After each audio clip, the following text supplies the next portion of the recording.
The views and opinions expressed on this podcast, including discussions on news, politics, and current events, are solely those of the host and guests and are based on personal thoughts, experiences, and opinions. Nothing stated should be considered factual unless independently verified by the listener. This podcast is for informational and entertainment purposes only and does not provide financial, legal, medical, political, or life advice. Any actions discussed are what we would do personally, not recommendations for others. Listeners are encouraged to do their own research and consult qualified professionals before making any decisions. What's going on? We're back for social conversations. Here we talk about a lot of things, but not everything, because everything don't need to be talked about. That's right. Right. What's going on, fellas? I got my man KP. I call him P.I. What's going on, brother? And got a special guest in the building. Let the people know who you are. Oh, well, hey, I appreciate the opportunity to be here, man. My name's Rashad Sullivan, proud host of a podcast, new podcast for the streets called Whiskey, Sticks, and Politics. So like happy that. to be here. Luckily step in with you guys. I appreciate it, gentlemen. Hey, appreciate man. the work. I've been watching you for a little bit, and glad I could be here. Glad to have you here. Glad to hear. Now we say we don't talk about everything, but everything only we talk about. But we're gonna talk about some things that's out there in the atmosphere. A couple things out there. We're gonna see where this gonna go. I like it. Let's go. Jaden Ivey, waived by the Bulls. It's a kind of a touchy subject to talk about. Yes. He went there as far as saying, having his feelings about LGBTQ and whatever the other letters are. I don't know. It's the alphabet community, The alphabet. man. I think it's safe to say that. What are y'all thoughts on it? Oh, man, you trying to get us canceled. Oh, yeah. Yeah. First off, LGBTQIA. Okay. I remember that IA got added later. I still don't know what that stands for, but nevertheless, Leon, when I think about this young man, and I know brother Rashad here is got his point of take on it. I think about sometimes when we're younger and our prefrontal cortex is not developed, That part. and we assume a lot of education into our lives, and one being getting our newfound religion in Christ. And so the reason why it's hard is I can't judge him, because I do remember being a young man who started to elevate into another level of Christ. And when I started elevating into that other level of Christ, it made me look at the world like I became judgmental. So I remember being that, and I remember shaking out of it. But again, it was as I was developing as a young man into a man, and I remember being newfound. So he sounds to me like a young man who had just given his life to Christ. He's drinking information through a water hose, and now he's just spitting his things out.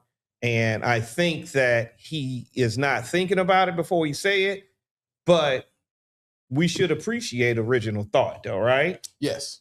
And so it's not that I'm for or against whatever that he says. The only thing I can say is that some of the stuff is kind of controversial because it's, he talked about the NBA and the things that they were pushing, the Pride Month, and they pushing the gay agenda.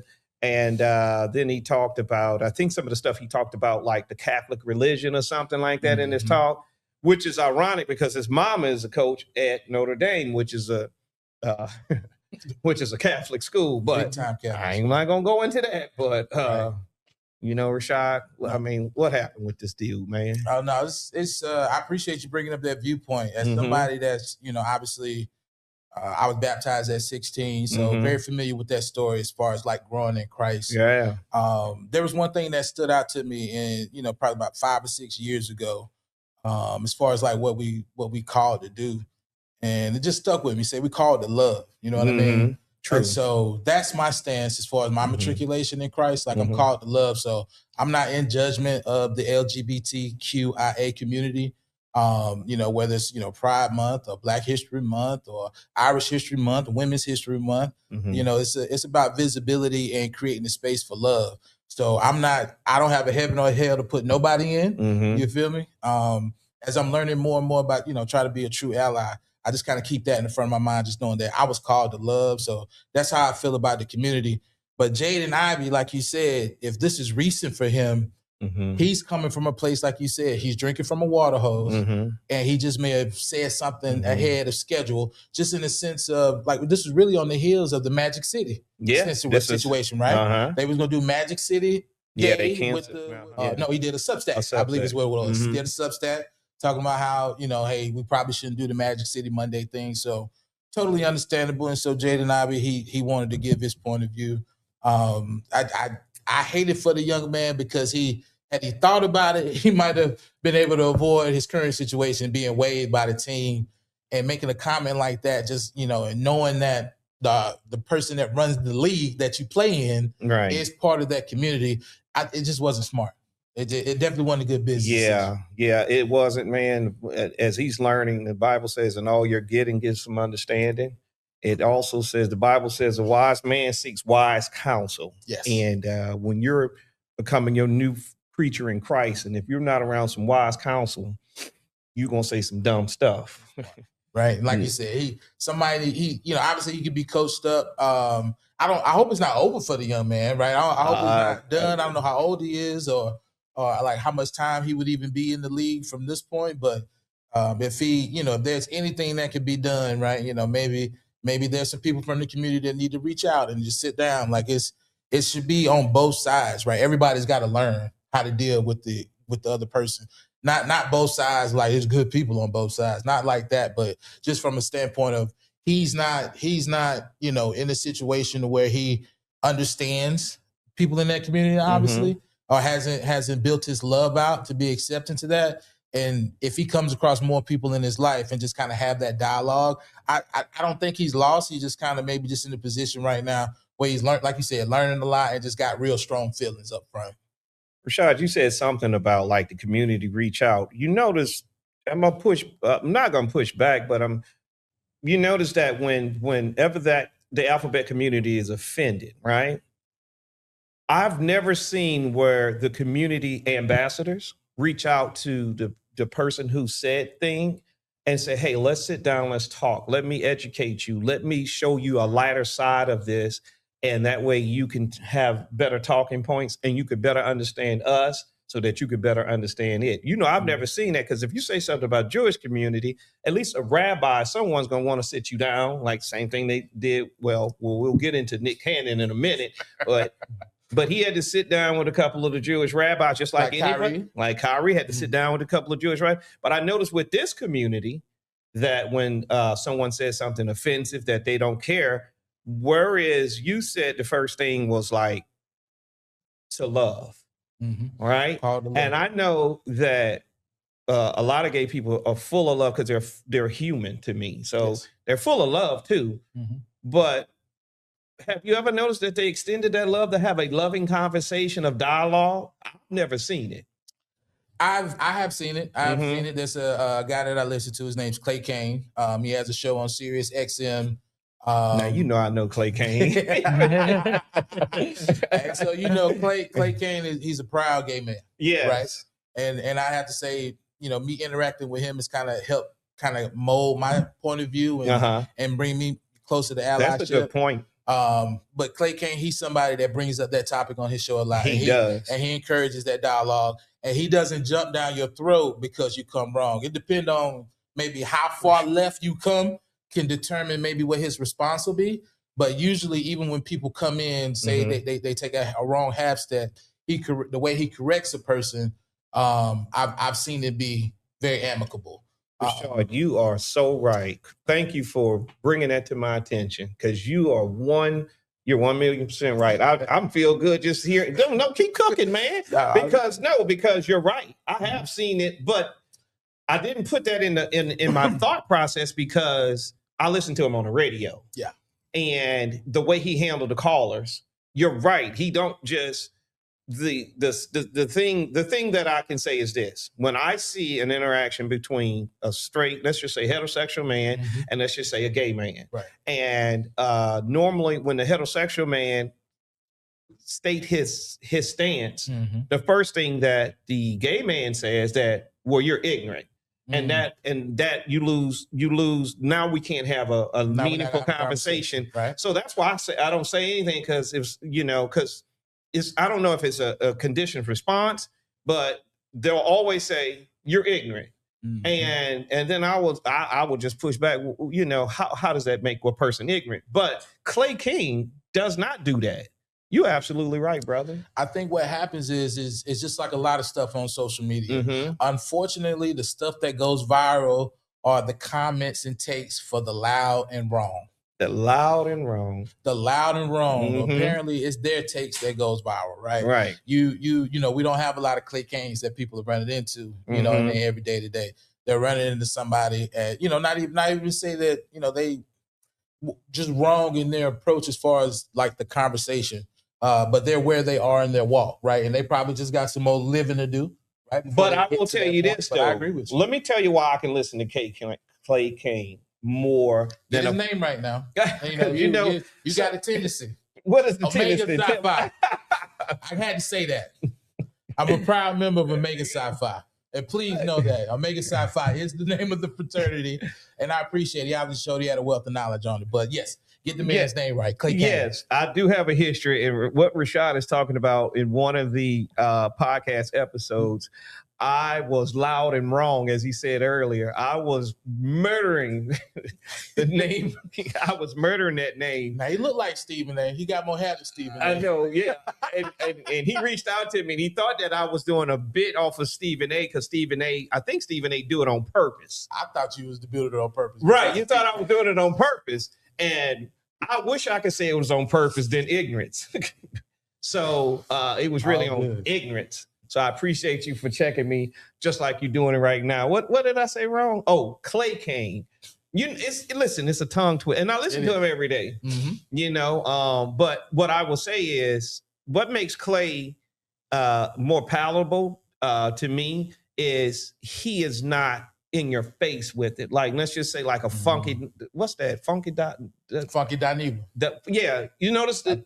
You get what I'm saying? Right. You about to mess that up too? I know, right? I hope I'm gonna mess. Yes, man. We gotta get all their names right. Yeah, the funky man. Oh Lord, that's even wrong, right? But you know who I'm talking about. Yeah, I'm with you. Yeah, because I'll see clips of it's not. I've seen him going off the other day, but I think the way the information, or the way, let's just say, the optics are presented, right. I'm like, okay, all right. It's too much theatrics. Clay there's no theatrics. You get what I'm saying? The other thing he'll say, he'll pop.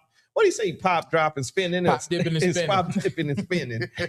But you understand what I'm saying? No, I totally understand what you're saying. Matter of fact, when just like everybody else, right? I started listening to Sirius XM when I bought my car. Yeah. And I had a couple months of my free subscription. Yeah. Right? And then I'm just on there one day, and I was listening to Joe Madison, the Black Eagle. May he rest in peace. We lost a big one on that. We could probably come back and do a whole episode on Joe Madison. On Joe Madison, for sure. But listening to Joe Madison, and then one day on the episode, he said something about other people that come up after him, and he mentioned Clay King. Yeah. And so later that day, I just happened to be in the car, went on lunch late, because this show used to come on at 1. It's on at 12 now. Yeah. But it used to be from 1. It's just from 1 to 3, right? Well, he started out with an hour. He went an hour, and then he got to 2 hours. Yeah. And so when I first started listening to him, I didn't know his sexuality. Like the first maybe 5 or 6 months of me listening to Clay King, I did not know either. I didn't mention this. You didn't know what his sexuality was. Yeah. Nope. And I literally was bragging about this man. I said, man, this is the light skinned Malcolm X, right? And Malcolm X is light skinned already. But that's how much I was vouching for Clay King before I knew what his sexuality was. And so I had to ask myself that question, right? Once I found out, and I told my wife, I said, baby, he's a gay man. Right. And my wife was like, oh, what that mean? And I said, you know what? No. I was jacked up. So and I have to say, from that moment, I just approached the community differently, and namely because of him, for sure. No, you just brought something to my attention, or reminded me of something. When you said Malcolm X. My hero. Detroit Red. Some people say that he was gay. no, I don't know. Hold on. I don't know. Remember, listen, there goes the grenade. I don't know. He's going to throw it and drop it right there. There's a rumor. There is no rumor. I was that rumor because I don't know for sure. There's idiocy. There's people on the internet saying this. No, there's a person. No, it's more than him. See, I got to take the Clay Kane, a book out of Clay Kane, page out of Clay Kane's book. Allegedly, reportedly. Yeah. No, I'm not aware that this is my first time hearing that. No, listen, that's why we're gonna kill it dead now. But you know, and I know KP don't like it because that's his hero. Yeah, man. And I showed it to him the other day, and I was like, man, I ain't never heard of it either. It's because like when he found out about Clay King, wasn't that he wasn't going to support him. It was kind of like, it's kind of like we found out the first time Omar on the Wire kissed the guy, you know? Exactly. It was like, what? Not my dude, right? But then we had to realize that we have a lot of our guys that are out there like that, that do swing that way. You know, they might stand up as a man, but sometimes they lay down as a woman. And so I was like, it was kind of, I didn't like that Hollywood was portraying our strong man as more of a weaker man. And I had to come to a realization that, hey, sometimes this is just what it is. It doesn't make them weak. It don't make them stronger. It's just a man making a sexual decision.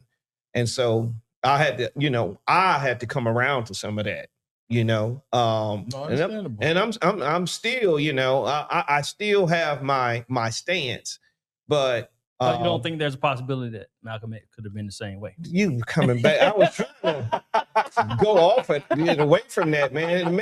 They said it was in the movie. Why you put it in the movie? I don't know. Why would listen? Hold up, now I'm playing the movie back. I don't remember that coming up in the movie. Don't listen to this, man, because Malcolm was always around unless you're talking about some of the FOI. Man, come on, man. Listen, no, man, no. No, I don't want no trouble with that. Malcolm and our leaders aren't like our gay guys from the Bayard Rustins that was out there in that time, the James Baldwins, and you know, our guys was out in the open with it, but not so much because Bayard had to fall to the back, and he orchestrated a lot of the March on Washington stuff, working behind the scenes with, you know, Martin Luther King, but or even James Baldwin, but they were more.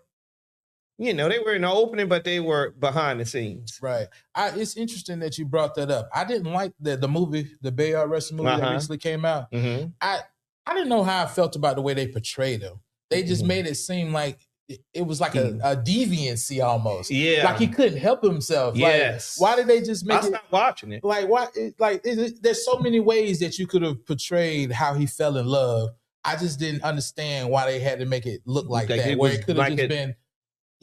you know what it is, because you know they tell you all the time, you know, you can't control who you fall in love with. So the same way, that's like if somebody walked in right now and told me that for whatever reason I couldn't be with my wife. I'm like, wait a minute, I love my wife. Right? I got down on one knee and I proposed to my wife. I love her. Like, why? What you mean? And so like that's the same thing. You walking in, you telling somebody that they can't love the person that they love. So that's where I am with it. I agree. Listen, I support them. Because I believe they deserve the right to be married and miserable just like the rest of everybody else. Yeah, right. Let them. You got to get this work. Y'all got to get this work. Y'all want equality too. Then I'm gonna drive you about being married, happily married and miserable. So same thing I'm gonna do if it's Leon or even if it's you. Hold on, bro. Hold on. Hold on. Time out. No, but equality part of it. Like I mess with my my friends that are married and some they got a right to be miserable too. Yeah. Huh? That's what I say. They got a right to be miserable. They got a right to be miserable. But like you say though, they are human. And I know some have some of my family. I love them. No doubt. They're human people. So we all have our different things we don't like or do like. Don't necessarily have to agree with, but that's life. Well, somebody might say it's not even something to agree with. Right? That too. Yeah. Who am I? That too. It's not even nothing to agree with. It's not even a topic to agree or disagree with, right? Like who's zooming who? All right. Like I don't care what's going on in your bedroom. Right. Like let that be your decision, right? Yeah. But as far as Jaden Ivey, hopefully the good brother can land on his feet. You know, I don't know if he have an opportunity to get back into the NBA. But if that opportunity exists, you know, I I think it should be extended. If you can, sit down, talk to somebody, coach them up. Yeah, well, hopefully he can reconcile. Maybe go play grab ass somewhere, man. I don't know. Maybe a coach, right? Big yeah. Yeah. So I don't know. We'll see. But like I said, he does have a mom that coach at Notre Dame. So he probably just blew up the spot on everybody. Yeah, he definitely did. So yeah. Well, moving on. Now, this ain't on the list, but I want to throw this at y'all. I'm pretty sure y'all have heard about the Brandy and Wanya that's been going on. The conversation around them. Yeah. Okay. Just listen to y'all talk about that just made me think about that. I want to get y'all thoughts on. So, an interview back in 2014, Wanya says, they say he was 22 and Brandy was 16. He made a statement. He said she was old enough to get it. Back in 2014 on the Breakfast Club. No, he didn't. Yes, he did. And, it was 2014 because they were making jokes about it. Yeah, so it's going around and circulating, and Brandy comes out and says that she realized that she was taken advantage of. And then it's the whole thing about age. What's the difference, and when should you mess with a young girl, certain age, 18, coming out of high school, 22, 16? What are y'all thoughts on that? I don't know, man. I do know that if you're a 30-year-old man and it's a 15 or 16-year-old girl and you showing up at the high school and you're 30, that's a problem. But where do we put the cutoff age? I don't know. I mean, is it really, is it better or is it a negative if someone's 16 and someone's 20? There's a 4-year difference, but that same 4 year, if you're going to look at the age, that same 4-year difference, you would say that a 12th grader couldn't date a 9th grader. Now, how likely is that to happen? Not much, but it can because they're in the same school. That's a 4-year difference, right? Yeah. Okay. So if he's 20 and she's 16, that's the 4. Is it the age or is it the experience or is it that it's frowned upon because they're over 17? That's a good point.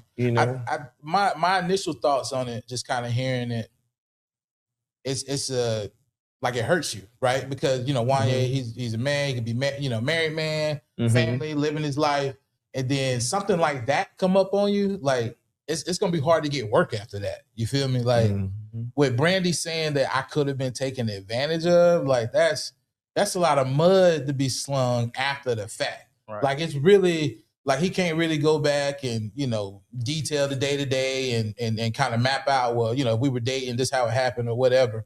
But like, his comments obviously doesn't help him out at all. The comment didn't help him out at all. Right. But Brandy he probably would have kept quiet. Might not have said anything, right? Right. Had he been gracious and said, hey, I was once young, I probably made some dumb decisions. They wasn't completely wrong, but they wasn't right. Right. And for that, I've grown up and become a better man. And if he handled it with grace, and she probably wouldn't have said anything. But then they laughing about it on the Breakfast Club, So I think that triggered it. That certainly triggered it. I think for Brandy, she definitely had to defend herself as well. Right? Yeah. But we know that happened, right? We saw girls getting picked up. All the time in high school by old, guys that were much older than us. And to see those same girls post on Facebook talking trash about the men they go pick up young girls from high school. So it's a very interesting story or cycle. But stepping away from it, we got to give her space to say how she felt. Right? Unfortunately, during that time frame, you had, R. Kelly and Aaliyah. So, the age discrepancies and people being able to marry a date, it was what it was. If he had permission from the parents, we don't know the intricacies, the ins and outs of how that went down. But I think at the end of the day, we got to acknowledge that, like you said, she obviously felt some kind of way. She felt kind of way the way he handled it. Yeah, that's my thing. And my thing was where the parents was at. Where were the parents? Where are the parents? Yeah. Well, we've been young. Yeah. It don't, y'all asking with the parents. It don't matter. But no, they find a way to get away. But you in the studio, you 16, you in the studio all night. Well, if you're talking from that lens, I was talking just overall being a teenager. Yeah. You know, but if you got a 15 or 16-year-old that's in a recording studio day in and day out around, going to be predominantly men and probably other young men that are at or around their age, and as a because from what I see, their parents were very visible because her mom was their agent. Right. That is right. So daddy was manager. One was the manager. Could have been the manager, but do those people live by different rules, right? Brandy's been a child. She was a childhood star. You know what I mean? Her brother's a star, right? So that family's, into the stardom. So depending on, when they first came across each other, he could have been much younger, right? And where it may not have seemed too far out of the ordinary. But that is a big age difference between those two. But so I don't know. But it does seem like at the Hollywood level, they live by different rules. They don't follow the rules that we follow, right? He just never should have said she was old enough to get it. That was a bad. That was bad. Yeah, sometimes it's best just to be quiet. So she was 16 when they dated. That's what they say. 16 and 22. That. Yeah, that's what they say. She was 16 and he was what, 20? 22, they say. Yeah, that's what they say. That's what's out there. Mm. I don't know. Y'all can look at it. Y'all in the audience, y'all listen. Y'all can look at it, look it up, find it. I'm pretty sure by now, when you see this, you'll know about it. Moving on. Nick and Amber Coonery. God, oh my! Hey, Nick said y'all Democrats, so y'all the real KKK. There we go. See, there you go. There you go. See, that's what Nick said. That is what Nick said, and he's not incorrect, right? He's not wrong, right? But he is leaving out a lot of details. He doesn't talk about the switch, the Reagan Southern strategy, because if you look back at it, all of the states that opposed the Civil Rights Acts, the civil rights movements, like those are the states that are staunch Republican right now. So we know that there was a party switch, ideological switch that took place that does not get acknowledged when people just bring up the blanket statement, the Democrats were the party of the KKK. Like we all know that. We know that Tennessee started, the KKK started in Tennessee. North Carolina had the most KKK members, right? And so we know all of these facts, but it's not intellectually honest to leave out the big switch, though. Yeah, that was bad. You gotta acknowledge that. Yeah, that was bad. Just like you said, just throw it out there and not give details on how it happened when the switch happened, because for younger people coming up now, they don't know. They don't know. So they automatically, the people who follow him.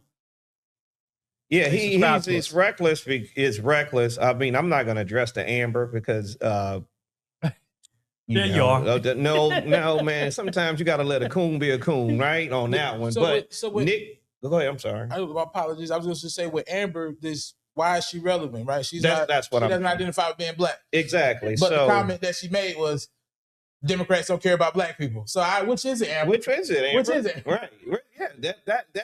That part of it. Nick disappointed me with that because Nick know better. See, what a lot of people, I turned a lot of people on to Nick because they like, you talking about the goofy dude? You talking about the lame dude? I say, that dude is not what you think it is.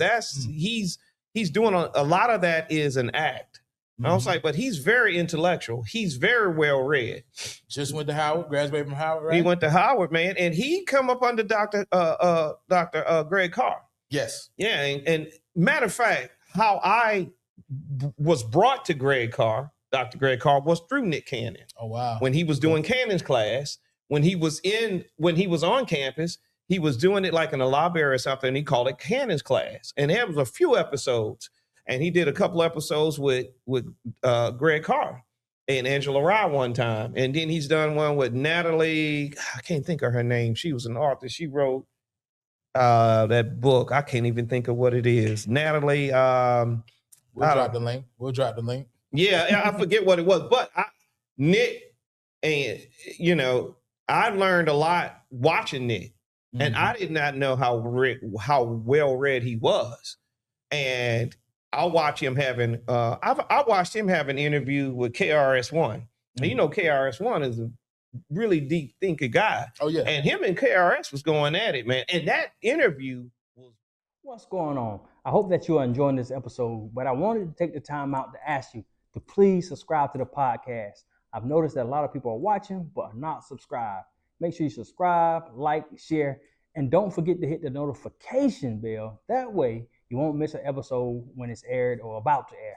And also make sure you go to impelforwardmerch.com. That's impelforwardmerch.com. Grab you something. Now back to the episode. Probably one of the better interviews I've ever seen. There was something about an imperial society. Man, it was so many gems dropped in there. You know, they was talking about, you know, picking up the gun, and it was not the G, you know, the GUN, God, universe, nature. Man, it was. I'm telling you, that podcast with him and KRS-One was a knowledge-seeking podcast, and Nick was able to talk right with him. You know, and so. That's what upset me about Nick making a comment.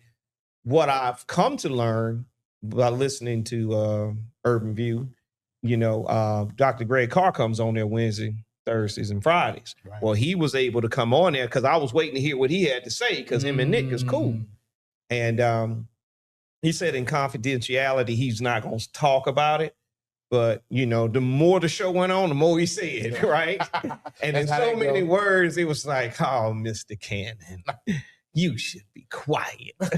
Oh, Mr. Cannon. Right. Yeah, so it was like, he was saying it. He was like, you know, brother, what you doing? You know, and in so many words, I think he did that because he was in the moment of the audience, and the audience was Amber Rose. It was her people, you know, and he threw that out there like that. And just throwing that out there like that without the information, that's how you get people. They just not gonna go vote. Right. But is he gonna be called to the office like he was before? See, you know, that's a good point. When he was on that show, because he was interviewing Griff. Who was that he was interviewing? It was Professor Griff. It seemed like it was Griff. And Griff said Griff said the stuff about the Jews. Oh, the person he interviewed said it, and then Nick got the smoke. And Nick kind of laughed and went with like, yeah. What I'm learning about Nick, he caters to the audience that he's in. Because when I think about his interviews, no matter what they say, he kind of goes with it. You know, so when he was with Amber, I said, that's his cadence. I've watched him do that. Whether it's right or wrong, he kind of goes with it. So Professor Griff or something like that. You know, y'all know I'll tear these names up, man. But they know who I'm talking about, right? Yeah. Said something and he went in, and that's how Nick got sat down, because he kind of agreed with it, said a few things, but it was said on his platform. And that's how it happened. So Nick got sat down. So now is the black community, are we going to set him down and we shouldn't have to, because Nick know better. Yeah, he definitely should know better, especially after going through the situation that he did with the comments, like you said, made about the Jewish community. I just think it was just evident. Like you said, he was playing to his audience. He was flirting with Amber Rose. Yeah. That's basically what it looked like. He was flirting with, you know, Amber Rose, and she's, you know, we know her story, right? Right. So I think he was just, you know, trying to get his rocks off, trying to be cool. And we all been there. Right? Yeah. You know what I mean? We all been there. But he's shooting at the wrong thing, man. She can't even, I don't think she could have a baby. You know, Nick want to have babies. And I don't know if Amber could give him what he, so man, I think you should barking up the wrong tree on that one, Nick. But nevertheless. Nick don't want them. He don't want no more kids, dude. I'm just making the Nick Cannon baby making factory joke, you know. But yeah, you got to be fertile to be with Nick. He wants kids, man. But Nick, that kind of, like I said, I've watched his cadence, and I do notice that every interview, no matter what, he kind of goes with the audience, right? And that is counterproductive to the sovereign man that he portrayed to be, wearing the turban, being a sovereign man. Remember when he was portraying his sovereignty and things like that, his independent mind thinking. You can't portray that and then go along to get along. The thing that I hate about this whole independent thinker comment, it just seems that everybody that thinks themselves to be an independent thinker is only because they don't go with the flow. Yes. Right. You're independent because you want to stand on something that the masses are not standing on. And I don't I don't know if it's genuine. Like if he genuinely feels that way, that'd be one thing. Right. But for it to come up the way he did, and then the fact that he had, obviously blanket statements, no real substance to add to it, right? He was just like, oh, you get in the bag now, you're a Republican, right? That's the usual trope. People become more and more conservative based on how much money they make, right? So for me, Nick Cannon, he's somebody that's, he's been the butt of a joke for a long time, and he just really found himself to put himself back at that butt. Yeah, like I said, he's I think he makes comments, man. I do know that he is pro-black, but I do not like the way he kind of wavers, like I said, he plays to his audience. And sometimes, because when I first heard it, I thought, okay, Nick throwing a bomb like Leon would do, right? To try to get you to think or to say another side of an argument, because he had a rap song one time. He said that he was too broke to vote. And the problem is, I know what he's saying, but him, if you don't listen to the words, and it's like, man, it's kind of like, man, get out of my face. I'm too broke to vote.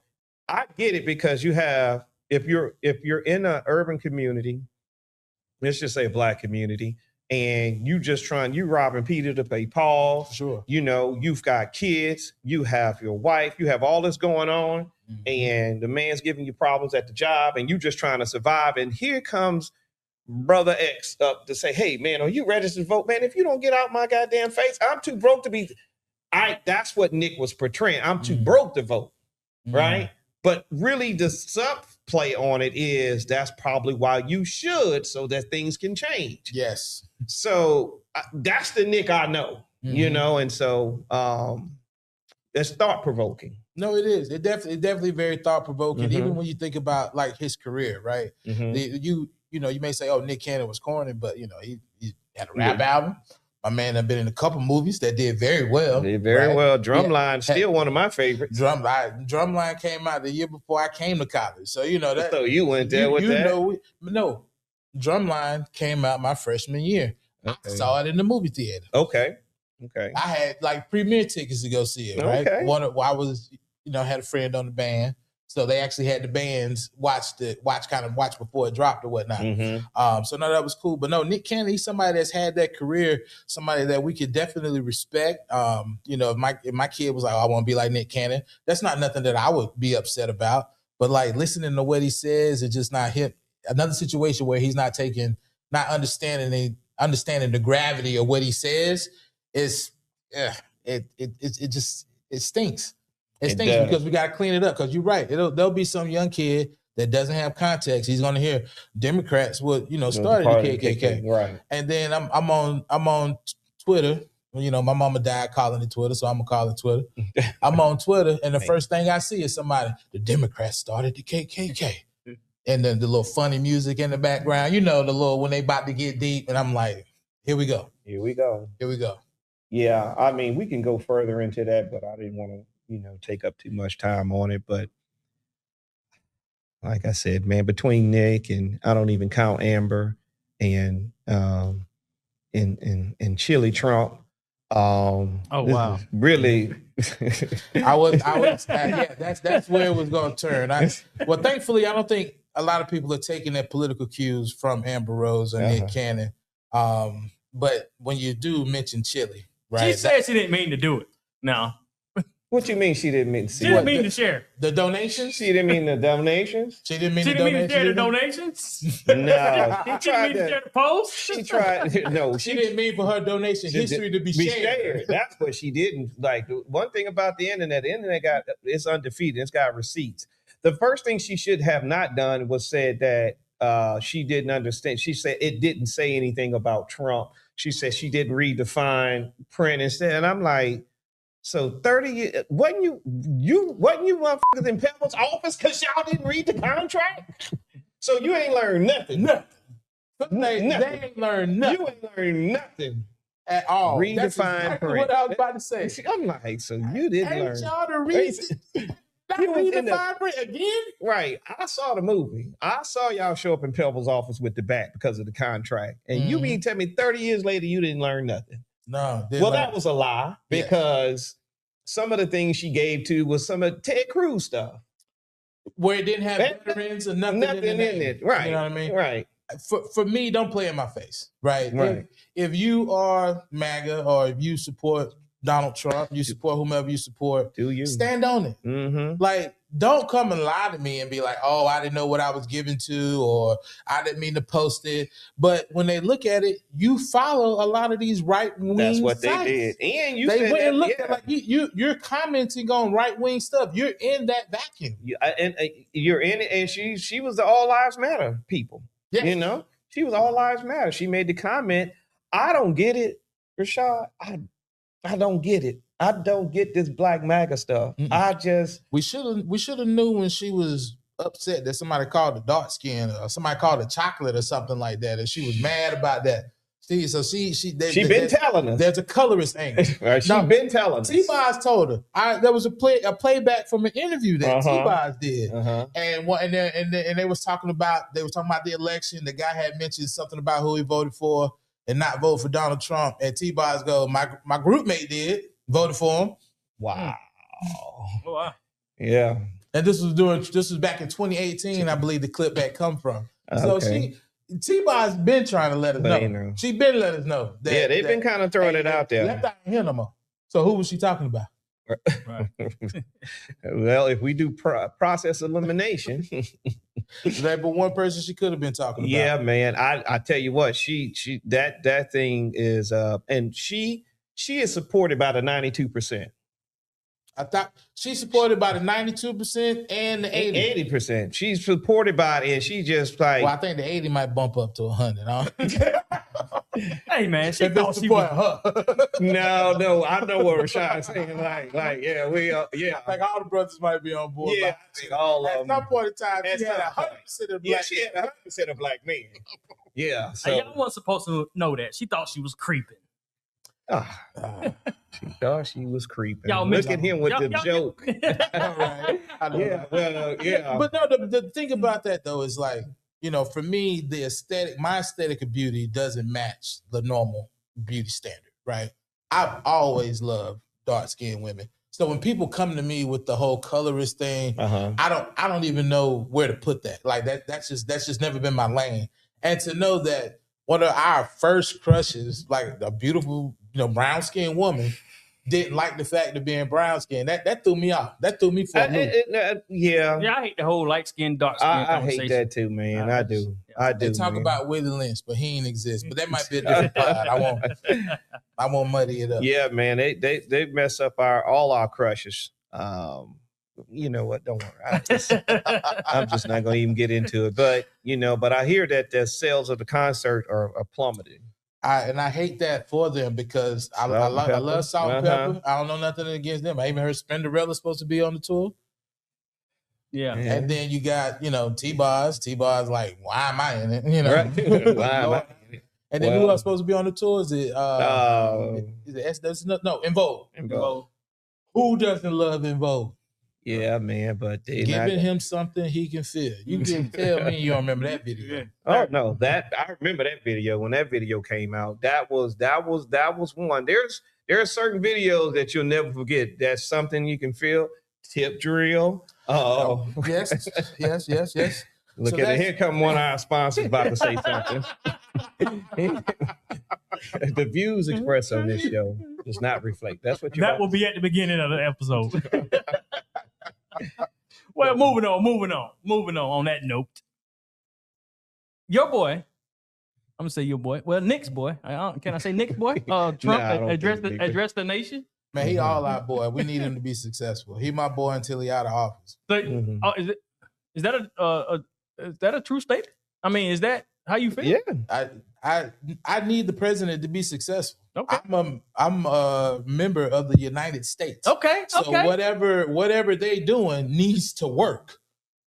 I can't be like, oh, my guy isn't in charge. Forget the system. No, I'm still here. I'm still working. I'm still paying bills. So I need Donald Trump to be successful, even though I didn't vote for him. He's still my president. If we, I know they raised it to 42 that you could get drafted. Mm-hmm. But if it go up and I got to go fight for my family and my people that's here too, right? I'm going to have family members that's going to be on the front line. So I'm an American at the end of the day, even though I didn't vote for Donald Trump, but he still needs to be successful. I need him to be successful. So you be willing to go to war if they needed you to go? If they needed, I mean, if I'm in a situation where I got to defend my family, we're going to defend our family.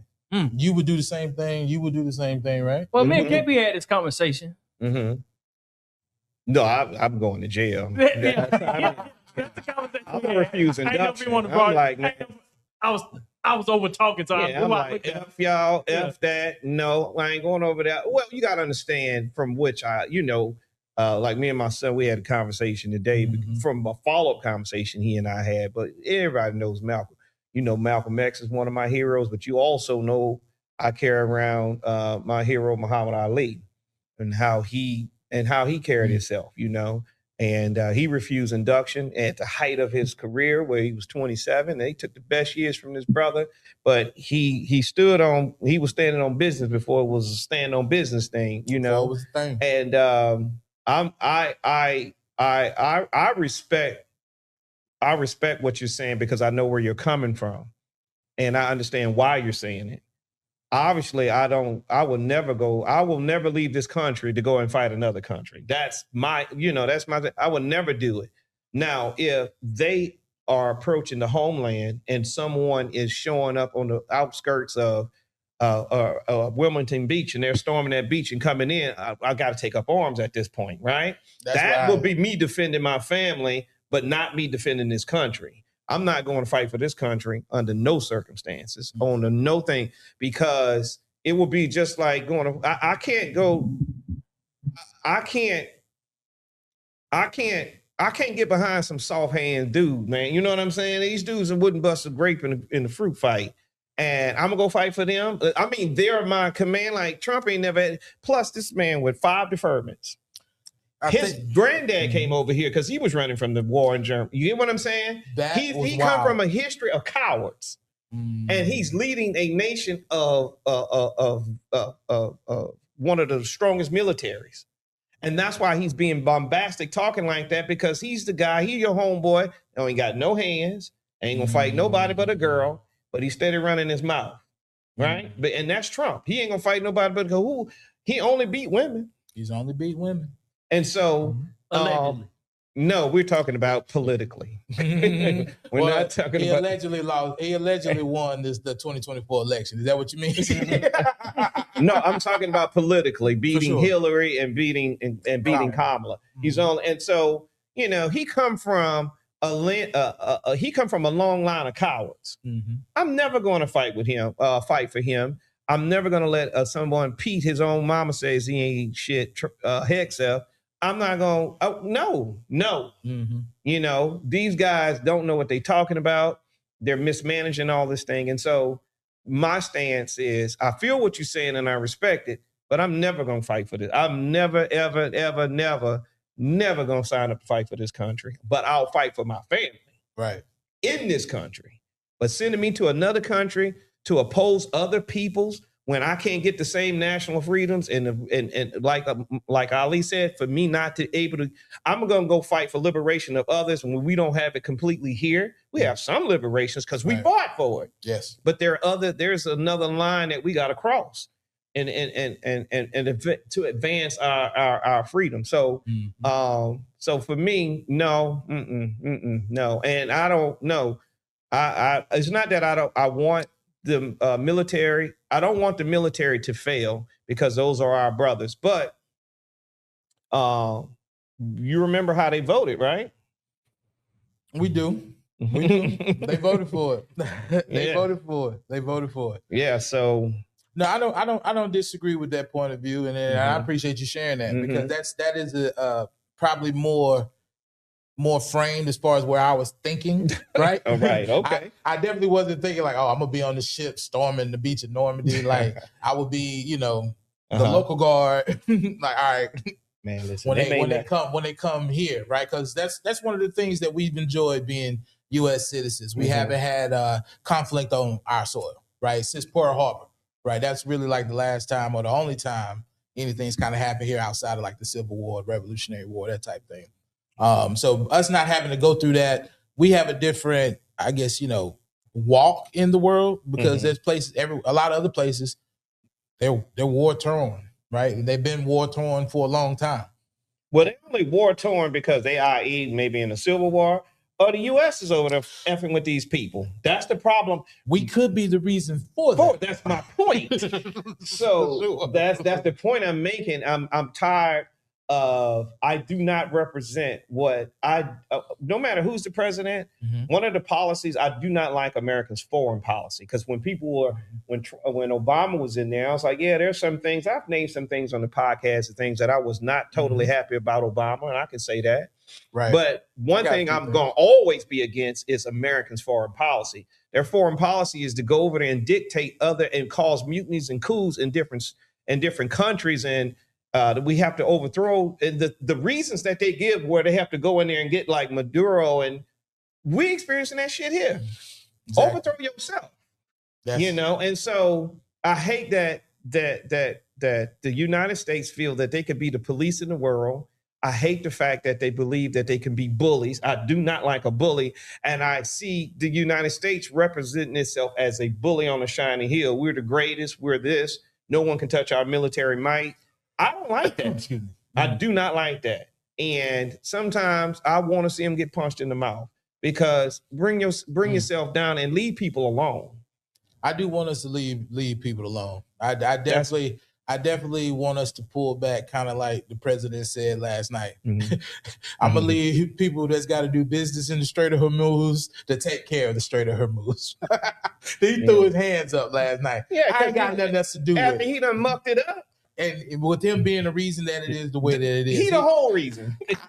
The way he approaches the Strait of Hormuz and what he said last night, I know we're getting to it. Right. I wish that would be our approach to the world, because playing world watchdog, it's overextended us. And then we've now gotten to a point where we got two situations that's happening. You've got people in those countries, the children of those people that we overthrow. They're not going to grow up and they resent America. Right. They're never going to forget that. And then you got a generation of Americans that is upset with the establishment because we went over and did that. Right.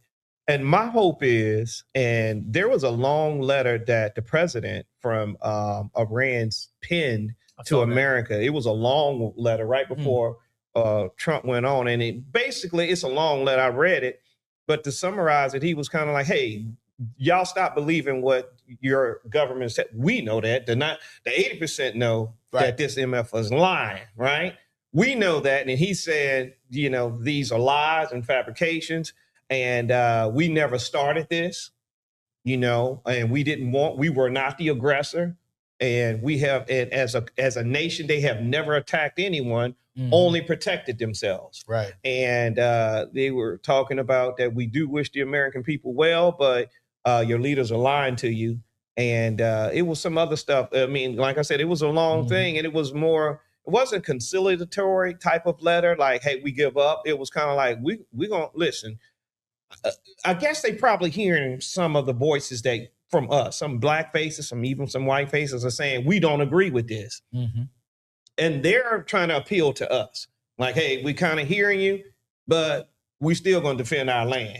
If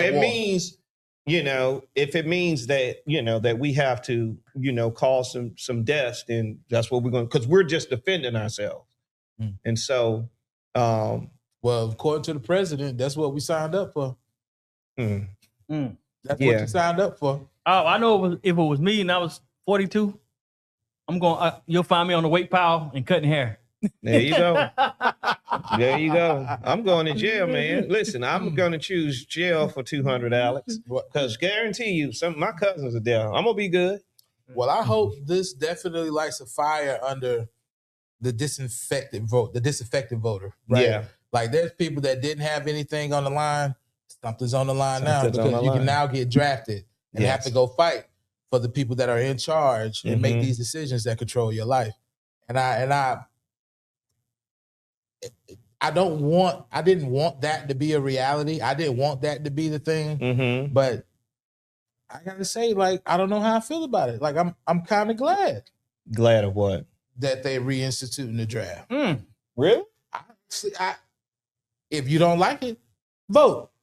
Oh, okay. That's a strong take, my brother. Okay. You don't like My it. brother. You don't like Okay. it, vote. Okay. Because guess what? I see where you. Based on the way things are set up, this man stepped into office and thought he had a mandate.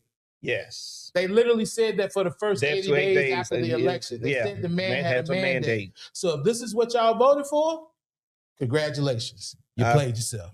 Right.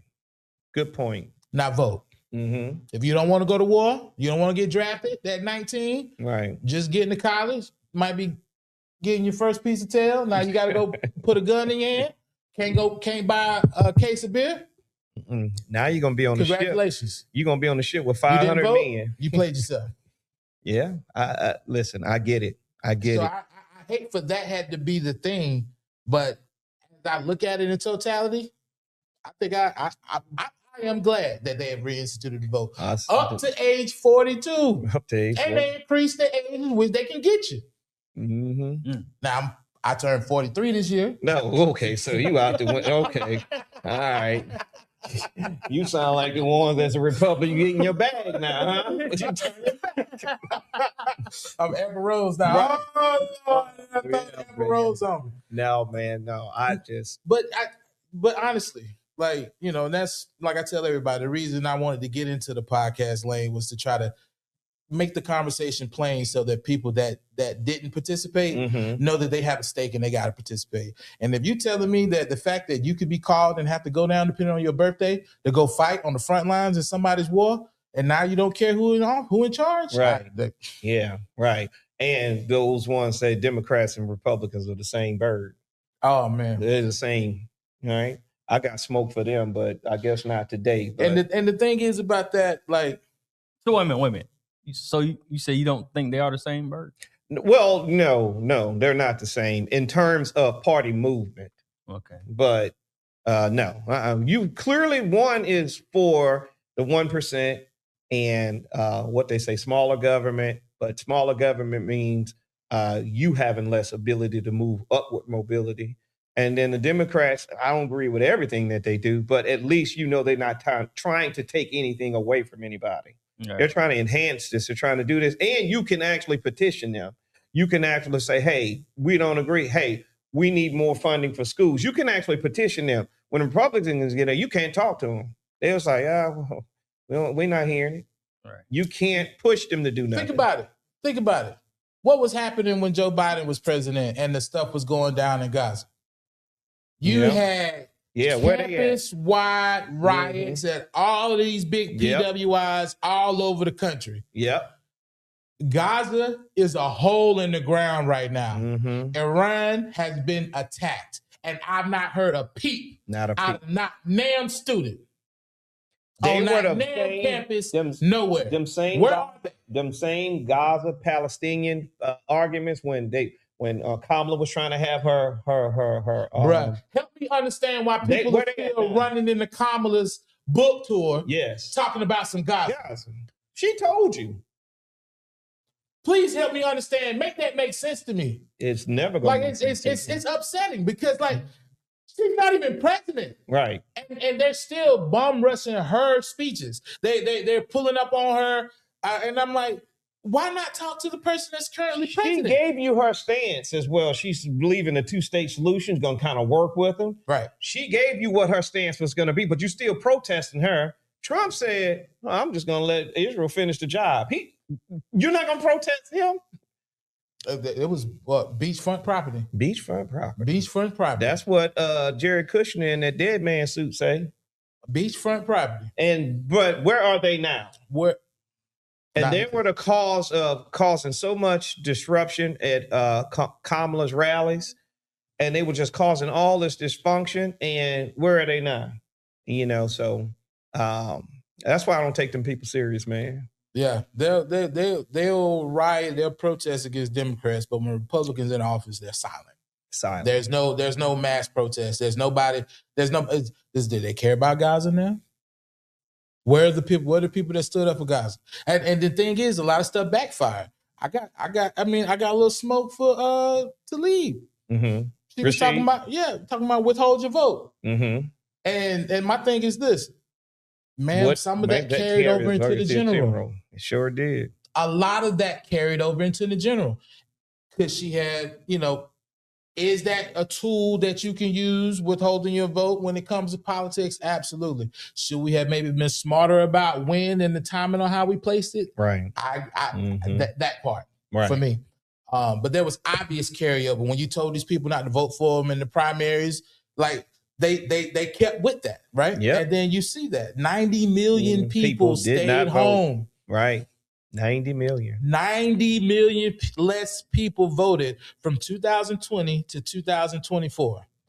Now, there's points and counterpoints as to what could have led to that. I have mine, and I can talk about it whenever I get the opportunity. But I feel like we were put in a position where we had two choices at the time, right? And then I hate to say it, right? Yeah, we hold our nose and vote for what you thought was the better option. But if you are somebody that wants to support a third-party candidate, quit falling for the ops. Forgive me, can you cuss on here? I apologize. Well, it's too late now. It's too late now. My bad. Do not fall for the ops. You feel me? Like, my thing is this. If you're a third party, right? So if you're a third party and let's say you do win the presidency.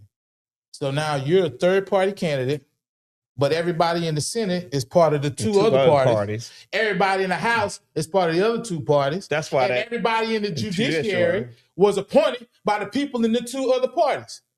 The two parties that's currently there don't agree on nothing. So why would they come listen to the third person that ain't got nothing to do with the first two? So if you're not talking about a 50-state agenda where you're appointing senators, you're putting people in the House of Representatives, and you're running a candidate for presidency, please get out of my face talking about a third-party candidate. It's not smart. Every time you mention it, it makes me feel like you don't understand politics. What's going on? I hope that you are enjoying this episode, but I wanted to take the time out to ask you to please subscribe to the podcast. I've noticed that a lot of people are watching but are not subscribed. Make sure you subscribe, like, share, and don't forget to hit the notification bell. That way, you won't miss an episode when it's aired or about to air. And also, make sure you go to impelforwardmerch.com. That's impelforwardmerch.com. Grab you something. Now back to the episode. Third party is a grift. Jill Stein and Cornel West, once they... I was just thinking about Cornel West, man. Yeah, once it's over. It's just a grift. And let me tell you let me tell you why that vigor that you have, I feel, because I was listening to a show today and they're interviewing, and I can't think of the candidates, but there's two black men running against Cindy Hyde Smith. Maybe we can get our fact checker in there. And one of them is Ty Pickin. You said two candidates running against Cindy Hyde Smith for senator in Mississippi, right? Oh. And I listened to this guy today, and I watched Karen Hunter just pretty rag on him because I remember she interviewed the last candidate last week, and I can't think of his name. Real good guy. It's the two candidates and is for the Senate race against Cindy Hyde Smith. But I know one today is Ty Pickin. To your point, he did not get the numbers. He did not get one last time he ran. So now the other guy, what is his name? I can't think of his name with a C. I can't think of his name. So this guy, Ty Pickens, he is going to run as an independent. So this is what's going to happen. You have two black men running in a state that has the most black people per capita. You got the worst person, Cindy Hyde Smith, running. And you got these two black men. One is a Democrat. Now he's running as an independent. They're going to split the vote. And she going to cruise right on in. Now, when I listened to that brother talk today, I thought he's compromised. But even though he's smart, he's very articulate, he was making a claim because Karen was kind of saying, hey, listen, no, this you guys are going to split the vote. And he made a case as to why. And then she was like, well, has an independent ever won? And he said no. And then she was like, well, why are you doing this? He said, but one can. And he was making that argument. And I was like, maybe the Republican Party, because these people be taking these backdoor deals. They do. And I'm listening to him to see if he's been compromised. And brother, if he's staying this way, because the callers were calling in from Mississippi, they was like, so many things. It was like, hey, bro, you ain't got a chance. Get out the race. All you're going to do is split the vote. Yeah. And one guy called him and he said, even though you got that I in front of your name, to black voters here in Mississippi, you might as well have an R, because we don't know what you're going to do when you get in office. You may switch to Republican. Right. You get what I'm saying? Because they've been trying to do this bait and switch because they know they're going to lose the midterms. And you notice a lot of them are trying to get in and run as Democrats in a lot of these seats. Oh, wow. Yeah, so people are starting to oust them. Is it Roger Wicker? That's his name? No. That's not his name? Mm-mm. It says Roger Wicker is 2020 running for Senate again. No, man. Not On the him? Democrat ticket, man. Senator from Mississippi. Oh. Not state, not the federal. Is he running for state senator No. or Federal? Scott Colum? No. Who? Scott Colum? Yeah, Cindy something like- Highsmith will face off against Democrat Scott Colum. yeah, that's his name. That's the black guy. I don't know. I'm just Yeah, reading. it's him and the other guys on the ticket. Yeah, Todd he's Pickens. black. Yeah, he's black. Yeah, Scott Cole. I remember saying his name again with a C. I can't think it's Colum or something like Yes, that. Colum. Yeah, very good guy, man. I listened to his platform. I watched him, and but I when I felt what you were saying about this dumbass independent vote stuff, not this independent vote, but these independents, these third parties, it's not time yet. Do we need a viable third party? Yes. Absolutely we do. Yes. But it can't be called the green. It can't be of Coon. Well, I shouldn't say Coon. It can't be as a spoiler to the other party. And that's what I believe it's not it going to is. start at the top of the ticket. So both Yes. of y'all just agree that we need a third party. We do need something So else. when and can that happen? Because In the primaries. Yeah. Okay. In the primaries. Mhm. I don't need nobody talking about a third party in November 2026. Yeah. I don't need you talking about a third party in November 2028. You need to be talking That's about when that they third talk party about now. right now. So what you Now saying? you need to be talking about the third party now. So what now you you saying need to be voting for candidates in primaries, Primaries that you think represent your ideals. If you believe in the third party, they need to be running in Now. primaries. So what you I saying? don't want to hear from you Hold on. in January 2028. So- You the third party. So what you Because saying? that's when they do it. Hold on. So what you saying is they don't plan ahead. They just jump out there when it's time. It's not that they don't plan ahead. They're not in the race to win. They're Right. in there as a grip and to compromise the other party. That's how I feel. Jill, you're like when you specifically take your name off the ballot in certain states, because in that state you would have split the Republican vote, but you That stayed on the ballot in the other states. states. What you're not even trying to win the race. Right. You're not even on the ballot in all 50 states. You show How your are you hand. trying to win? No, you show your hand. How are you trying to win when you purposely removed yourself from ballots where it was said that, oh, well, you might split the vote here. Mhm. So I have no problem with the third party putting in the work to become a legitimate third party. Kind of need it. I don't want you being a third party candidate jumping to the race here in August when we're trying to put somebody in office come November 3rd this year, right? That's me. That's just me. Now you got and you can't president, you need senators in all 50 states because guess what? They vote. Majority rules. Yeah. You got God bless them. You get 1 or 2 in the Senate. You need 1 or 2 in the House. Yeah. Right? You can't just run at the top of the ticket and you have no allies nowhere else. Nowhere else in the political process does a third party have allies. And again, if the 2 parties in place don't listen to each other, why would they Especially put a third person in charge and listen to him when they don't even listen to each other? It don't make sense. Yeah, I don't see a viable third party at any time at this point, because it'll have to be a robust across even in the state in the state races. I need that South Carolina energy right now because I'm from Spartanburg, South Carolina. That's what I need. I need third party candidates that party running in all 50 states at all levels of government. That's what And so that's the only way for it to be effective. That was one of the things I was proud of that I found out about the state of South Carolina, that all 224 seats that are going to be open in November, nobody's running unopposed. Yeah, they and apparently the made. Republicans have been winning, have been like staunch, you know, right? They've been a Republican trifecta for so long. But they're running, Democrats are running in every race in South Carolina. Race. So I thought that was some real good news to hear that. Like maybe the page is being turned. Like obviously there's got to be some more political engagement going on in the state of South Carolina for that to be the case. Well, they're watching what's happening across in these special elections. Oh, yeah. These special elections is telling it all. Yes. Democrats are flipping states and seats that's never been done. A Democrat won Mar-a-Lago. Yes. That is true. Won that one. Yes. You know, and so they flipping in these special elections, especially there was in Chicago, there were special elections all over, and Democrats are winning them.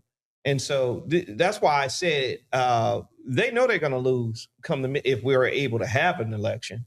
But that's why we don't have time for this third party crap. This is another reason that just plainly points out the fallacy between the two wings on the same bird, right? You have one party that are putting forth ideas. Yes. And people don't agree with them. They want less people vote.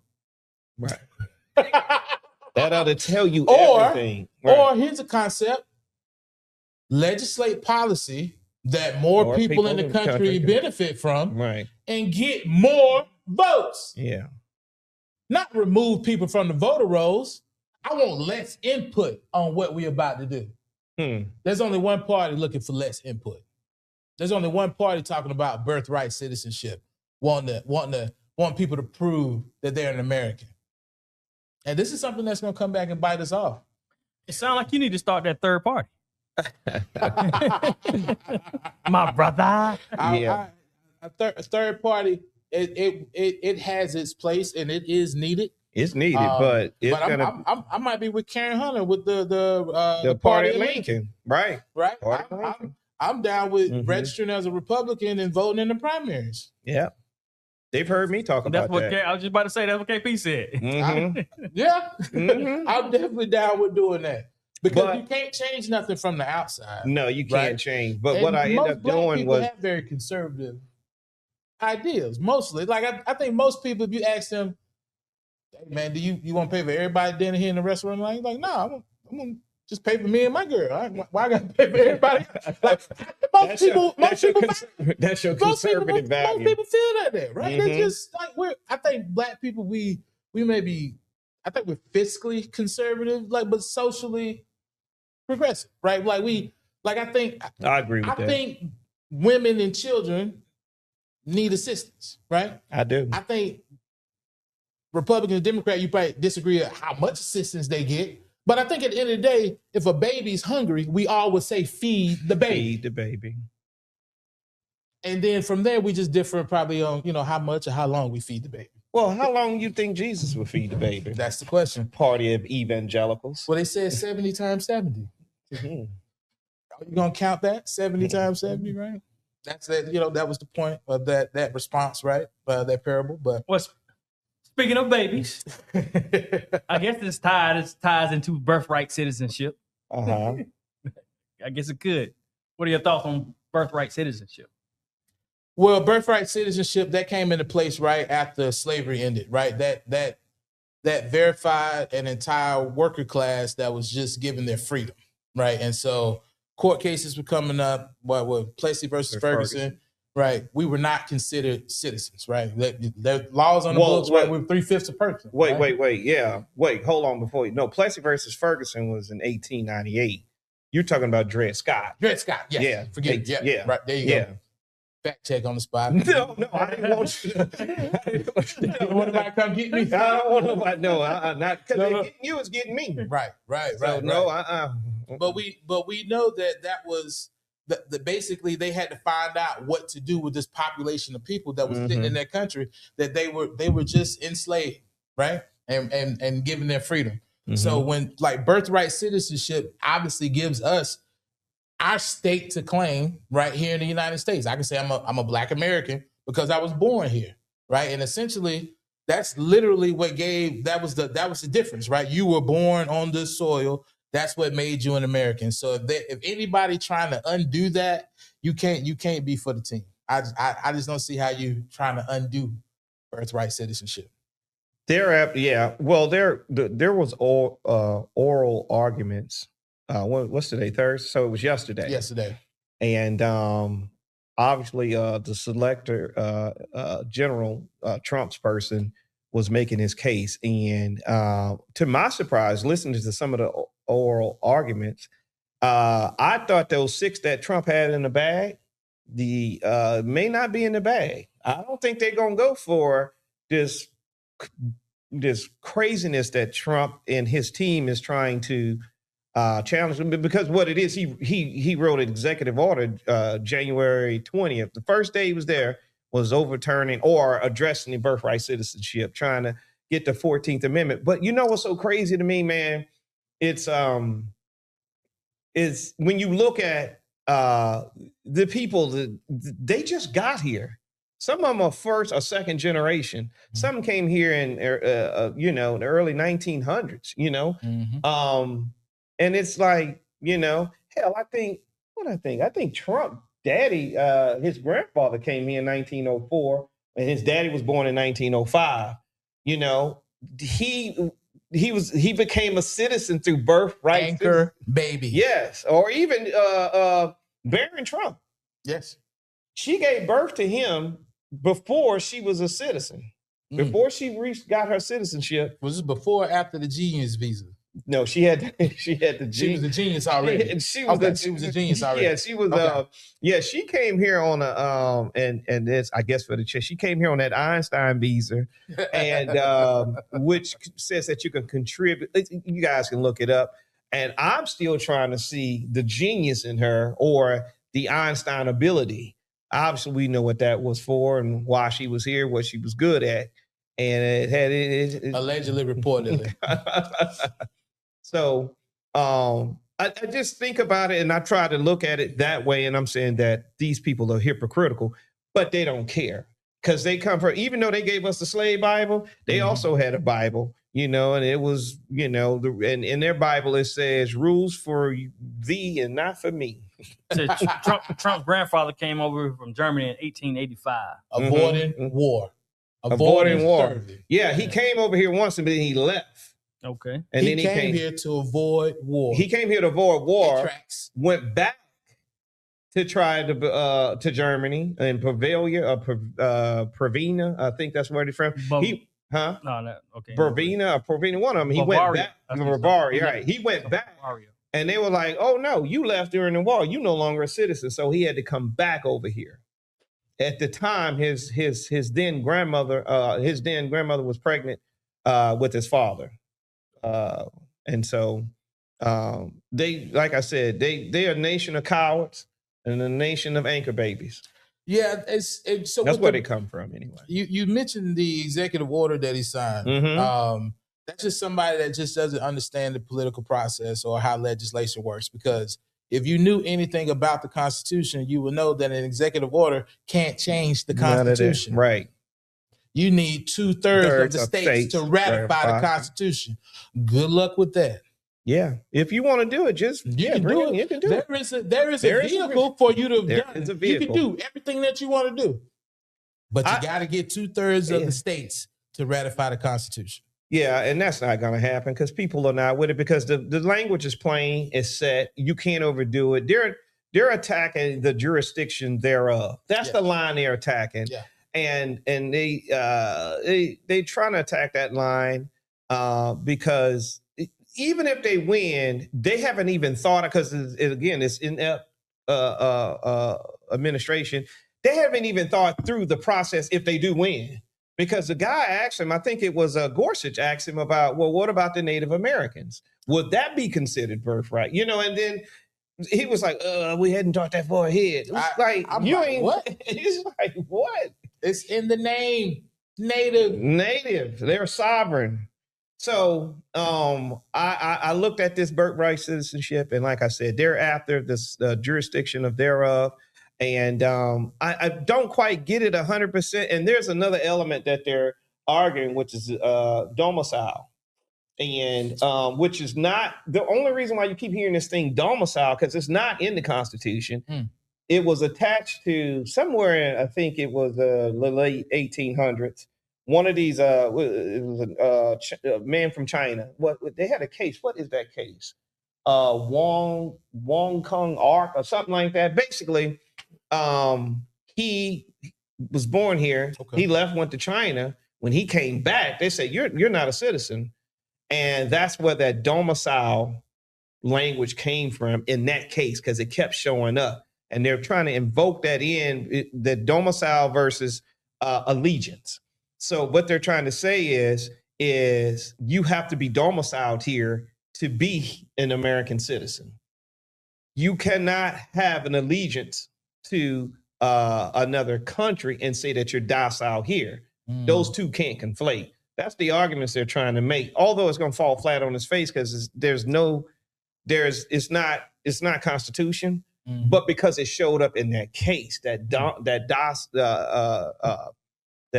word, it shows up in the case, and so they that's what they're arguing. They're trying to say that if you're here and you pledge your allegiance to here, then okay, then you're a citizen. But if you're from someplace else and you live here, but you still have an allegiance to this other place, then you are not afforded the birthright citizenship. If they have a kid. If they have a kid. If they had a kid. Yeah. Okay. If they have a kid. So it's funny because, like I said, all the Trump babies are anchor babies.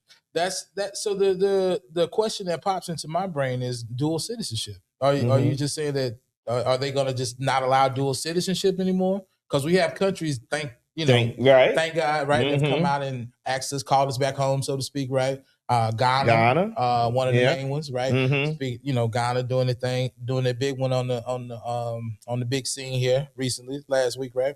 Yeah. So we have a lot of African countries that are reaching out to us, saying, people in the diaspora, to kind of come back home. So I'm hoping we can still do that. I don't want to shoot myself in the foot. Well, if you got dual citizenship, then they're going to hit you with that domicile or allegiance and say, "Oh, your allegiance to Ghana?" Then yeah. And so, but that's a whole nother thing. I don't think that I think from listening to the oral arguments, I don't think that I don't think they're going to vote. I don't think they're going to vote the way Trump is looking for them to vote. You also have to understand that just him alone, he does things. He just thinks that he's this New York City crime boss. He shows up at the oral arguments. Obviously, no president has ever done it, and it was intimidation. Yes, that by his comments later. The comments he was saying that, hey, these judges, these federal judges, they want to show their independence and not vote for Trump. Like, they're supposed to be independent of you. So it'll be three separate branches of government. Yeah, they're supposed to be independent of you, and they're supposed to upheld the rule of law, and not the rule of Trump. And he was like, and he made the comment after it. He was like, they want to show their independence, and then he puts his head to his gun. He was like, these are some stupid people. And so, so he showed up for intimidation factor. Hey, I put you on the court. Y'all remember me? And you know that that I will seek retribution on you. I think if he sees that, what would prevent him from expanding the court? Yeah, I wish I can't say I wish he would. I hope that we do have a primary. Well, not a primary, but what is that in November? The midterms. Midterms. I hope that we're able to have a midterms and get in some Democratic, and possibly when we have another election that they expand the courts. Yeah, I was definitely part of the expand the court conversation. But not now. Under Biden, for sure. Not now, but Biden. Democrats have proven how weak. That's what burned us up about the Democrats, because they weaken feckless. I feel like I've been on the losing side intellectually for the last 35 years. Yeah, man. Like, why does one party seem to come up with all of the smart tricks to the trade on how to get things done while not having a majority? No, right? Like, they've overturned Roe v. Wade. It took them 40 years. They was after it, but they got it done. But they stayed adamant. And so guess what? It's going to take about 50 years to undo what we got done for what's happening in the judiciary right now. Yeah. Like, you got Amy Coney Barrett, right? Super young. She gonna be there. And Neil Gorsuch and who was that? Beer Kavanaugh. Yeah, they're gonna be there. Young guys, young people, right? And then Clarence Thomas gonna step down in the next year or two. Well, if he gonna step down, it's gonna be within this administration, so that he can put so Trump can appoint a replacement. Yeah. I see that coming. I definitely see that coming. I can see that coming within the next. Well, I think he's gonna wait and see what the midterm. Alito ain't doing too hot either. These guys are not, they're older. They're not spring chickens, man. I think they both want to step down. Alito got probably a little more heat than he used to get. Yeah. There was a point in time where he could kind of operate, behind the shadows. But now with social media, things being on the forefront, you saw the flags at his house. You saw the flag flying upside down, talking about he's in distress. Like, all right, like, okay. So there's a lot more. Being a judge is you're a lot more visible now. Yeah. Right. Just the way things are set up. But I think if we don't come together and try our best to really affect some change on both the local and federal level, we could be in the hole for the next 80 years. If we're lucky. If we're lucky, right? But now, birthright citizenship, just kind of get back to that point of it. I'm interested to hear what happens, but I did think that was crazy. Like they're questioning the fact that Native Americans are going to be considered citizens. Like it's wild. But again, like they said they came after the gypsies. I wasn't a gypsy, so right. I ain't say nothing. They came after the lawnmower people, right? I wasn't a lawnmower person, so I ain't care. Right. But then they came after me. Was nobody left to defend me, right? Right. So that's not exactly how it goes. Something like but I know what you're saying. What you're saying is, some people say, well, Trump made a comment, say, "Oh, I was talking about the slave babies," right? That's what he's talking about with the 14th Amendment. And that doesn't have anything to do with black people. We settled, we good, we're not, no, because if we know, I know the whites. And like you just saying, they're coming for these people today, it'll be us tomorrow. It will be us. And that's why we got to be careful and not kind of push away from it with them trying to come after the 14th Amendment. But we got to understand that 14th Amendment was put in place for us. So the fact that he is, the 13th, 14th, and 15th were put in place right out for us specifically.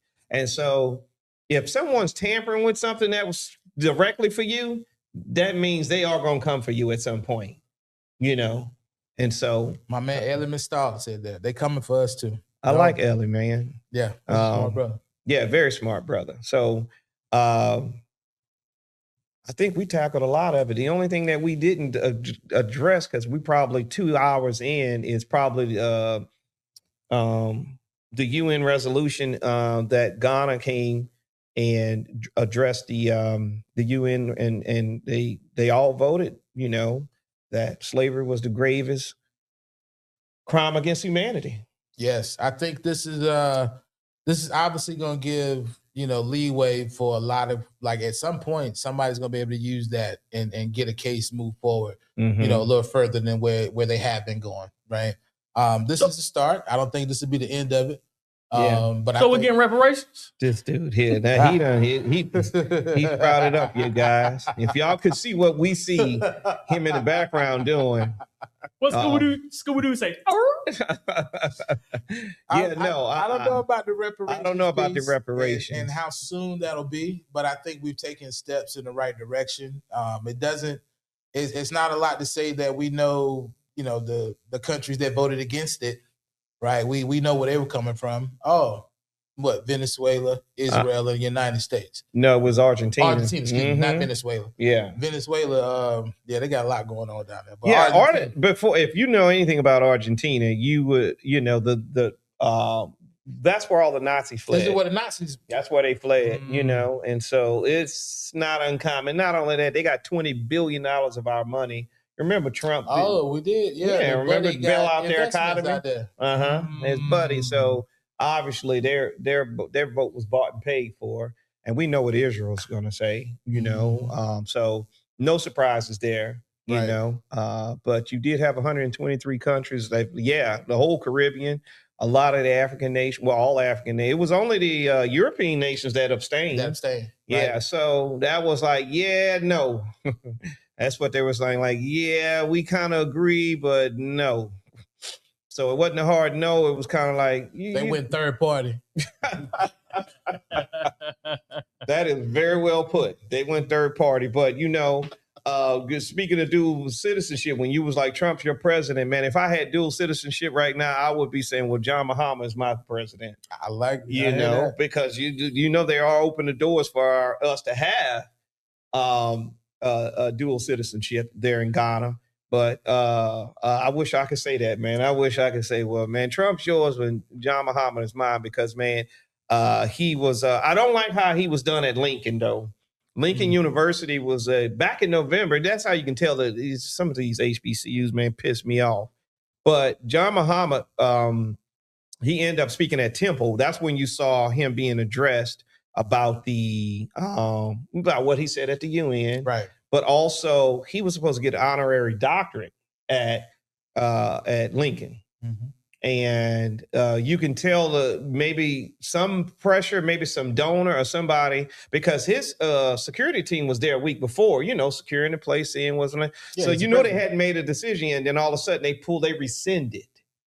And the one thing I saw John Mahama, I saw the pain in his face when he was dressing at Temple, but he didn't flame him.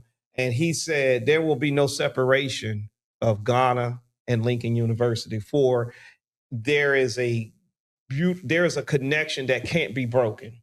And that connection, Nkrumah.